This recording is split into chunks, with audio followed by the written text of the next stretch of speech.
Stepney's Special.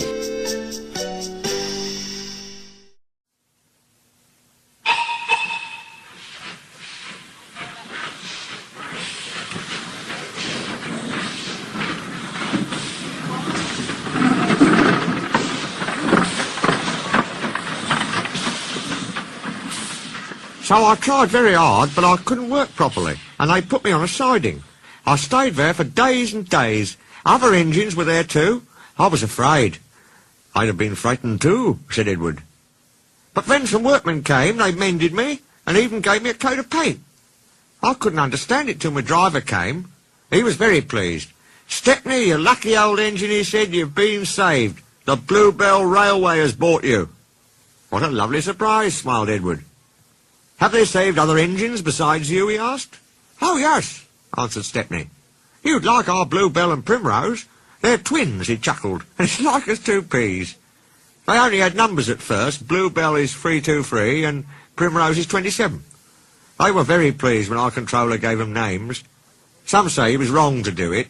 It certainly made them cocky, but they do work hard, and I think our controller was right. All engines ought to have names." "Yes," agreed Edward. "It's most important."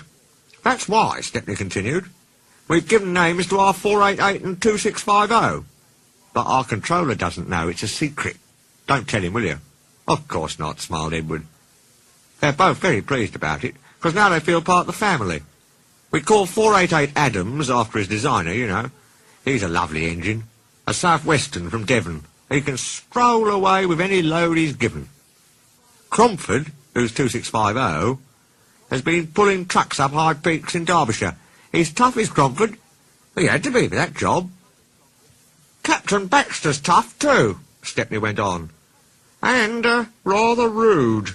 But he's worked in a quarry, and you know what that does to an engine's language and manners. "I do indeed," said Edward gravely. "He's a good sort, really," said Stepney. "I like him. We both miss our work with trucks." He paused. "I oughtn't to say this," he went on, "after everyone's been so kind, but our line is very short. I never get any good runs now. I miss them dreadfully." "Never mind," smiled Edward. "Perhaps you'll get some while you're here." Stepney said goodbye to Edward, and then returned to the big station. There he helped Duck shunt the yard. They were soon great friends and enjoyed their afternoon together. Thomas arrived before they'd finished, and stayed till it was time for his last branch line train. But that train's tail lamps were hardly out of sight when the two engines heard a commotion at the station. "Hello," said Duck. "I wonder what's up." Presently the night-duty shunter came hurrying to the shed. The bell in the cabin on the branch line rang once, then 5, pause 5. That means shunt to allow following train to pass. The signalman was puzzled. He telephoned control. "Oh, special, is it? Ah, I see." Thomas and his passengers grumbled at being delayed, but there was no help for it. Soon they heard an unfamiliar puffing. Express headlamps swayed and twinkled. Then Stepney, pulling one coach, loomed in the station lights. He slowed to exchange tablets, whistled a greeting, then gathered speed into the night. "Well, bust my boiler," said Thomas the tank engine. "Shunted," fumed Thomas next morning.